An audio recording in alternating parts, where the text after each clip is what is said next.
안녕하세요. 장유리의 똑소리 나는 대박사회, 저는 장유리입니다. 자, 오늘 칠판 앞이 아니고요. 이렇게 탁 트인 야외로 나와봤습니다. 자, 이렇게 맑고 화창한 봄날과는 정반대의 우리나라 민족의 가장 암울한 역사의 한 장면을 찾아서 이렇게 나와봤는데요. 지금 제가 있는 이곳이 1908년 일제에 의해서 경성감옥이란 이름으로 개소된 이래 너무나 많은 독립운동가들을 수감하고 그리고 잔인한 고문 끝에 순국하게 만든 한국민에 대한 처벌과 압박의 장소로 활용된 서대문 형무소라는 곳입니다. 이곳의 지하감옥에는 여전히 선명하게 고문의 흔적들이 남겨져 있고요. 특히 1919년 3.1운동 당시 19살에 불과했던 유관순 열사의 독방까지 우리 민족이 잊지 않고 꼭 기억해야 될 가슴 아픈 기억이 서린 그런 장소가 되겠습니다. 최근 SBS 8시 뉴스에서요, 이곳에서 만난 청소년들에게 우리나라 근현대사와 관련된, 특히 일제강점기와 관련되어 있는 그런 가장 기초적인 역사 질문을 청소년들에게 던져봤어요. 그거에 대한 충격적인 답변이 보도가 되면서 우리나라 청소년들의 역사 교육 너무나 큰 문제다라는 그런 지금 사회적 이슈가 지금 더해지고 있거든요. 야스쿠니 신사에 대해서 물었을 때 야스쿠니 신사? 젠틀맨? 그런 대답이 나왔었고, 그리고 3.1운동이 뭐냐라는 질문에는 북한군이 쳐들어왔나? 라는 그런 답변에 더 충격은요, 2차 세계대전 당시에 일본군의 상징이었던 우길 승천기를 보면서 와, 멋있다! 라는 반응을 보이는 그런 청소년들이었습니다. 대한민국 청소년들이 우리나라 역사에 대해서 올바른 인식을 하지 못하고 있다는 건 너무나 큰 문제입니다. 그런데요, 그게 여러분들, 즉 청소년들만의 탓일까요? 여러분들 이제까지 역사 공부 어떻게 하셨어요? 보통 시험 기간에 임박해서야 갑자기 벼락치기로 확 끝내버리는 그런 과목이지 않았습니까? 그리고 나서 시험 보고 난 다음에 모든 지식은 다 날아가 버리는, 그렇게 반복학습도 제대로 되지 않으니 여러분들 기억에 이 역사적 지식이 오래 남아있을 리가 없는 거죠. 그러니까 한마디로 흥미있게 배워볼 기회도 없었고 반복학습을 통한 암기도 이렇게 제대로 해볼 기회가 없었다라는 겁니다. 그 교육제도가 가장 큰 문제예요. 그런데 그 탓만을 하면서 현실에 무관심해져서는 절대 안 되겠습니다. 이웃나라 일본에서는 아베가 이끄는 우익 정권이 들어서서 계속 과거사를 부정하는 그런 태도로 주변국들을 자극하고 있죠. 자, 이런 현실에서 과연 아베가 누구고 지금 뭐가 어떻게 돌아가고 있는 건지 그것부터 제대로 알아나가도록 합시다.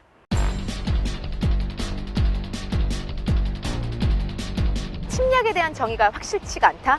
그럼 과연 저분들은 뭘 하신 분들이란 말입니까?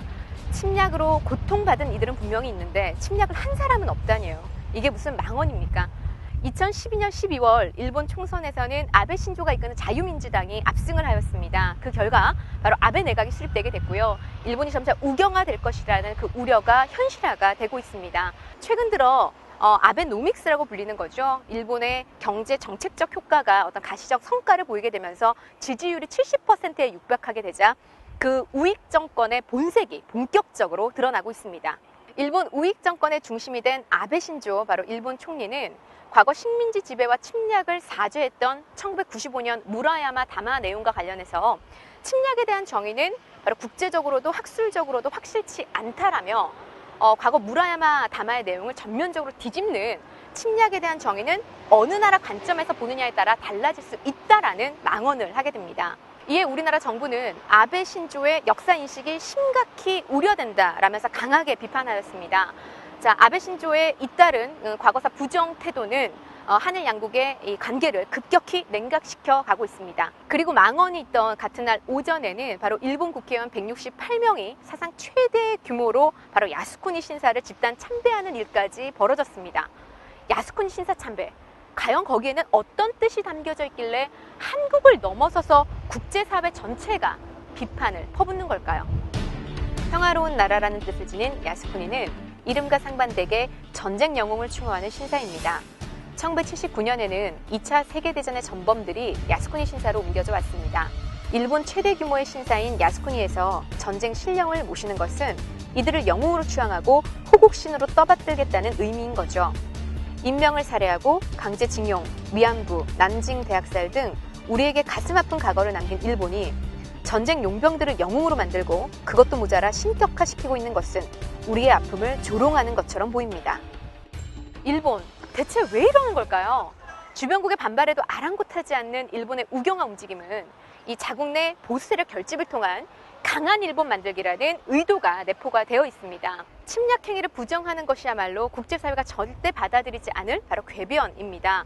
1943년 카이로 회담에서는 일본의 침략 행위를 저지하기 위해 싸운다라는 문구가 분명히 명시가 되어 있고요. 일본 전범들에 대한 재판을 받아들인다라는 1951년 샌프란시스코 회담까지 그 모든 국제 질서와 규범들을 송두린 채 흔드는 것이죠. 다가오는 7월 바로 참의원 선거에서 승리하고 그리고 평화헌법 개정에서 국가 차원의 군대를 보유하겠다라는 정치적인 의도가 숨겨져 있다는 것 우리가 똑바로 알아야겠습니다.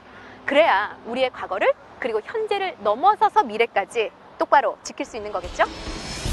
아베 총리의 왜곡된 역사관은 가문의 내력과도 관련이 있습니다. 일단 A급 전쟁 범죄자로 2차 대전 이후 수감 생활까지 했던 외할아버지 기시전 총리, 그리고 29년 전인 지난 1984년의 신문을 한번 보실까요? 기사 제목이 독도는 일본 땅, 아베의 망언 이렇게 되어 있습니다. 이 아베가 현 아베 신조 총리의 아버지인 바로 아베 신타로 당시 외무장관입니다. 과연 그들로부터 어떤 가정교육을 받았을까요? 현 아베 신조 총리는 1997년 왜곡 교과서 후원, 그리고 2007년 일본군 위안부의 강제성 부인, 그리고 이번 침략 부정 발언까지 일본의 잘못을 인정하는 건 일본을 학대하는 것이라는 우파의 논리가 바로 뼛속까지 스며들어 있는 것입니다.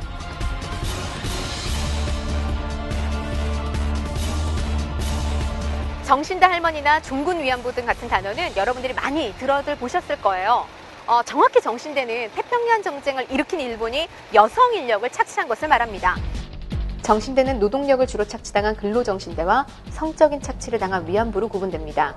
근로정신대는 군수공장과 방직공장에서 하루 14시간 이상의 장시간 노동에도 임금도 받지 못하고 굶주리며 노동력을 착취당했죠. 위안부의 경우는 중국, 일본, 동남아시아 등지로 끌려가 군의 감시와 통제 아래 군인들의 성적 도구로서의 역할을 수행했는데요. 전쟁에 지쳐있는 군인들의 유일한 놀잇감으로 제공되는 조선인 위안부는 흰밥을 배불리 먹고 돈을 번다라는 말에 속아갔거나 아니면 강제로 끌려간 나이 어린 미혼 여성으로서 하루 30에서 100명의 군인을 상대해야 하는 육체적 고통과 수치심에 많은 수가 자살을 하기도 했습니다. 과거 일본은 1993년 일본군이 바로 위안부 강제동원에 관여했다라는 사실을 인정한 고노다마를 발표하였습니다.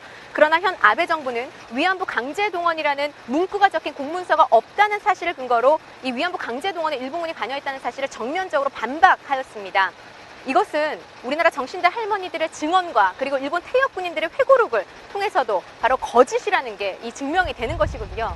어떤 나라가 공문서상에 강제로 위안부를 동원하라는 문구를 적겠습니까? 일본에는 이 거짓도 100번 우기면 진실이 된다라는 속담이 있다고 합니다. 그래서 되지도 않는 말들을 그렇게 우기고 있는 걸까요?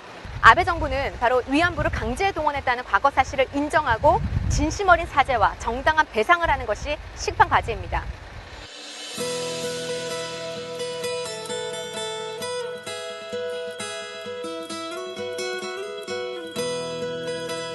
우리나라를 비롯한 중국 그리고 아시아 피해국들은 일본에게 진정 어린 사과와 사죄 그리고 적절한 보상을 끊임없이 요구해 왔습니다. 하지만 일본 정부와 우익단체들 그리고 언론들은 이 과거 침략과 약탈행위 그리고 인권 유린의 만행까지 이 모든 것을 바로 힘차게 오리발 내밀고 있는 게 현실입니다. 이 반면에 2차 세계대전 같은 전범국이라고 할 수 있는 독일의 과거사 반성의 모습과 현재 일본의 모습을 또 비교해 본다면 일본의 그런 무렴치함은 더 극에 달해 보입니다. 독일은 대표 차원에서 바로 공식 연설을 통한 진심 어린 사죄 그리고 주변국과의 관계 개선을 적극적으로 시도해 왔습니다. 그중 대표적인 하나가 바로 배상이라고 할 수 있죠.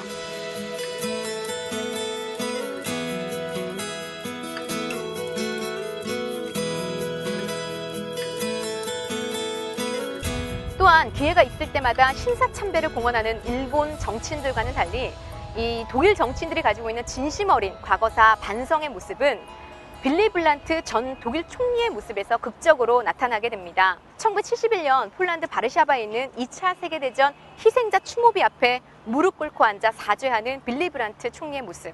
그 모습은 유럽인을 넘어서 전 세계인들을 감동시켰습니다. 그리고 이어 이스라엘을 방문하여 과거 나치의 만행을 진심 어리게 바로 사죄했죠. 이에 이스라엘 총리가 이렇게 답했습니다. 당신의 진심을 받아들이겠습니다. 그리고 용서하겠습니다. 그러나 잊지는 않겠습니다. 한 정치인의 용기 있는 진심이 두 나라의 미래를 긍정적으로 변화시킨 것이죠. 과거의 잘못을 인정하고 그것을 청산해 나가는 독일인의 모습을 보니 이 일본 지도층의 역사 인식이 전환되지 않는 한 한일 양국의 진정한 우호 관계는 기대하기 힘들지 않을까라는 생각이 듭니다. 우리는 아직 용서할 기회가 없었고 받아들일 진심이 없었다는 점, 그것이 너무나 안타깝습니다. 현재 우리가 살아가고 있는 오늘은 바로 내일의 과거입니다. 바로 역사를 우리가 만들어가고 있는 것이죠. 그렇기 때문에 여러분들 절대로 현실에 무관심해지지 맙시다. 똑바로 잘 알고 어떤 위기에 대처해 나가도록 합시다. 그래야 우리가 좀 비록 과거는 암울했을지라도 미래는 밝아지는 거 아니겠어요? 자, 그것을 고민하는데 이번 영상이 조금이라도 도움이 되었길 진심으로 바랍니다. 저는 지금까지 장유리의 똑소리 나는 대박사회 장유리였고요. 여러분들과 건강하고 밝은 대박사회 성적을 위해서 바로 공강위에서 인사드리도록 할게요.